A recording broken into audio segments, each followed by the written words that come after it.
Inti addaa qofa obbaasaati.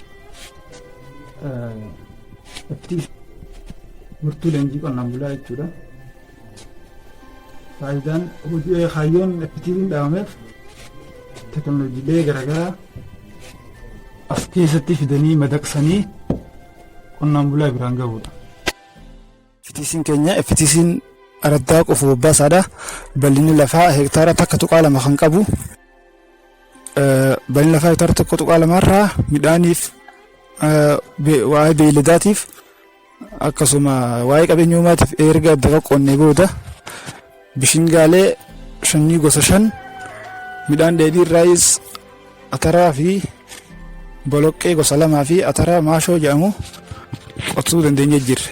Akkasumas boqqolloo gosa 2 asirratti qonnee qotuu dandeenya jirre. Akkasumas boqqolloo gosa 2 asirratti qonnee qotuu dandeenya jirre. Keessattuu qophii lafaarraa eegallee akkaatuma saayinsiin ajajuun marsaa 2 hanga 3 karaa guutuu ta'een erga qopheessinee booda shanniilee naannoo kana ni ta'an jennee yaadnu bakki isin jirtu barbaannee naannoo kana finnee xiyyeeffannaa guddaa keessaa bishingaa irratti kennee facaasuu dandeenya jirra akkuma isin argitan kanatti. Keessattuu bishingaa malkaam jedhamu kana haalli qilleensa naannoo kana gammoojjii waan ta'eef baay'ee haala qilleensa kana deemuusaa mirkaneeffannee jira. Qonnaan bulaan araddoota kanaa duraan haalli jiru fedhiin bishingaa kanarra qaban baay'ee gabbu'aa ture. Erga facaafnee asirratti sirriitti waan hunda isaa arganii booda fedhiinsaa akka keessatti uumamu goonee akka ala bahee ooyiruu qonnaan bulaa ga'uu godhuu dandeenya jira. Jechuun agarsiisa hojiilee garaagaraa teekinooloojiidhaa fi paakeejii guutuu fi qorannoo haaraa sadarkaa FTC'ttis ta'ee ooyiruu qonnaan bulaa irratti hojjetame qonnaan bulaa agarsiiftee akka irraa waa baratu taasisuu jechuudha. Kanaaf haalli qilleensaa ardaa kana gammoojjii ta'e osoo jiru midhaan haalli rooba isaatis gaxaanaa waan ta'eef midhaan naannoo kanaaf ta'u itti yaannee barbaannee finnee as keessa madaqsinee qonnaan bulaa biraan akka godhaa itti jirraas goonee jirras. Ayyaanni qonnaan bulaa iddoo tajaajilli eksteeshinii itti gurguramu akka ta'e beekamaadha. Keessattuu ayyaanni qonnaan bulaa waggaa tokkotti marsaa 4 isa qophaa'uu qabudha.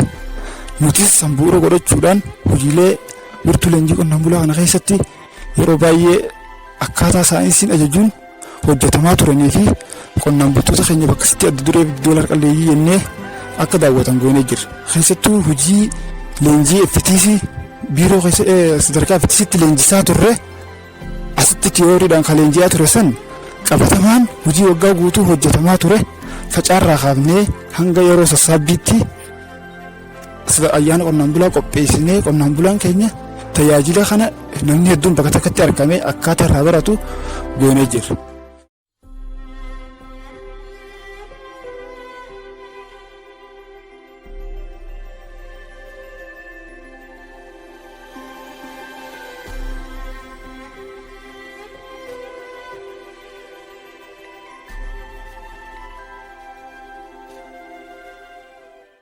Sanaaf qonnaan bulaan bakka takka dhufee sadarkaa ayyaana qonnaan bulaa kanarratti argamuun ogeessaafis ta'e qonnaan bulaadhaaf karaa salphaadhaan tajaajilli eksteeshinii akka babal'atu taasisuu danda'u.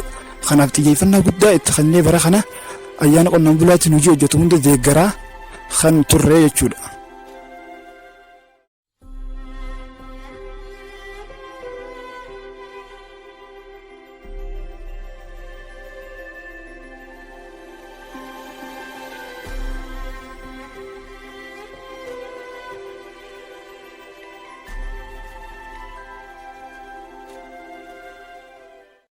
Ayyaana qonnaan bulaa kanarratti qophii lafaarraa kaafnee yeroo facaatiis hanga haramaa hanga sadarkaa oomishaatti qonnaan bulaan gosa midhaanii 10 sadarkaa FTC kanarra faca'an daawwachiifnee muuxannoo teekinooloojii facaasuutii fi muuxannoo gosoota midhaanii haaraa duraan asin dhufinii akkaataa irraa baratu godhamee jira.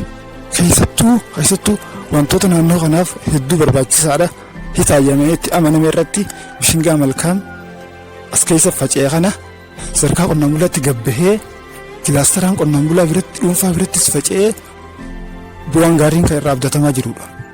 Kana caalaa barootan itti aanan keessatti qonnaan bulaan keenya bishingaa kana facaasuudhaaf kutannoo gahaa qabaachuu isaa kan nutti agarsiisaa jirudha jechuudha.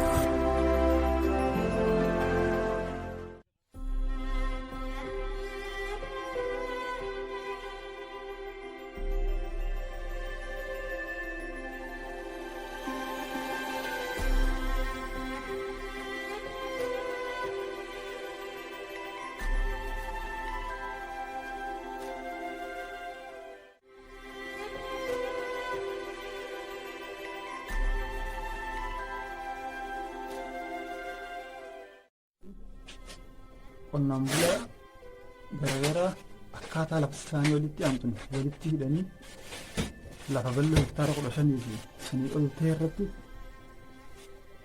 midhaan wal fakkaatu sanyii filatamaa paakeejii guutuudhaan jira.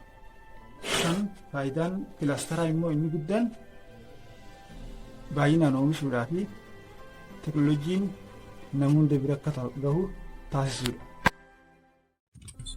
Kilaasteraan wal qabatee sadarkaa raddaa qofuuf baasaatti gosa midhaanii gurguddoo naannoo keenyatti faca'uu irra beekaman irratti loozii, boqqolloo, sanyii filatamaa, bishingaa, malkaam kanarratti kilaasterri akka bu'a qabeessummaa isaa erga itti amannee booda nuti qonnaan bulaa keenya mariisifnee akka itti amanu erga taasifnee booda sadarkaa raddaatti kilaasteroota kana irruma caalaa akka lafa qabatee mul'atu goonee jirra.